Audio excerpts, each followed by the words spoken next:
안녕하세요. 생활꿀집의 꿈마입니다. 우유통의 예쁘고 실용적인 변신 구경해보세요.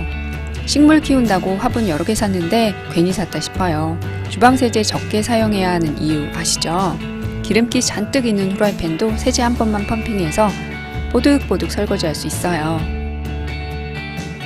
환경도 생각하고 절약도 되는 재활용 살림 팁 끝까지 시청해주세요. 우유통을 화분으로 재활용해봤어요. 우유통을 잘라줍니다. 손잡이 활용하니 옮기기 수월해요. 송곳으로 물 빠진 구멍을 뚫었어요.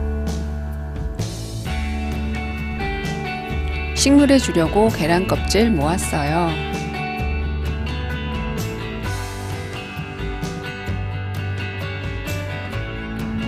화분용 네트망이 없어 바닥에 마사토 깔았어요.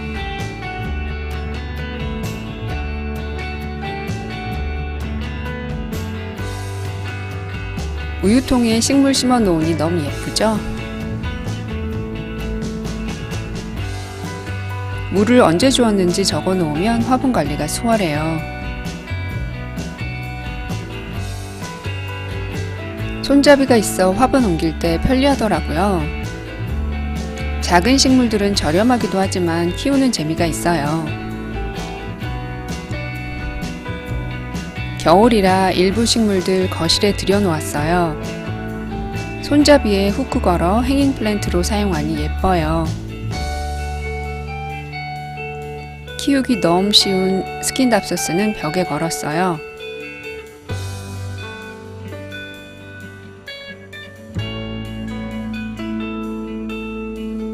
우유통 화분에 물 주고 물 빠짐용으로 두부 용기 유용해요.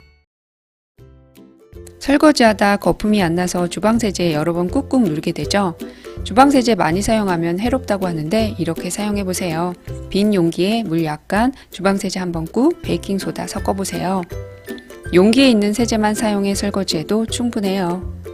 풍성한 거품이 일어야 설거지할 맛이 나지만 거품은 환경오염의 원인이 되기도 하고 많은 물을 사용하게 만들죠.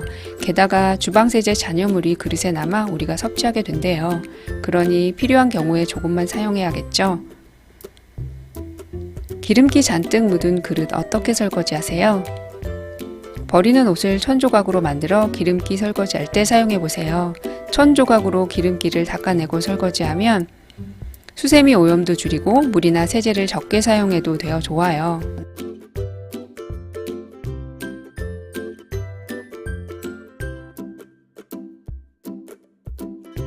한번 닦아내고 베이킹소다 넣어 끓인 후 설거지하면 뽀득뽀득 깨끗하게 설거지돼서 좋더라고요.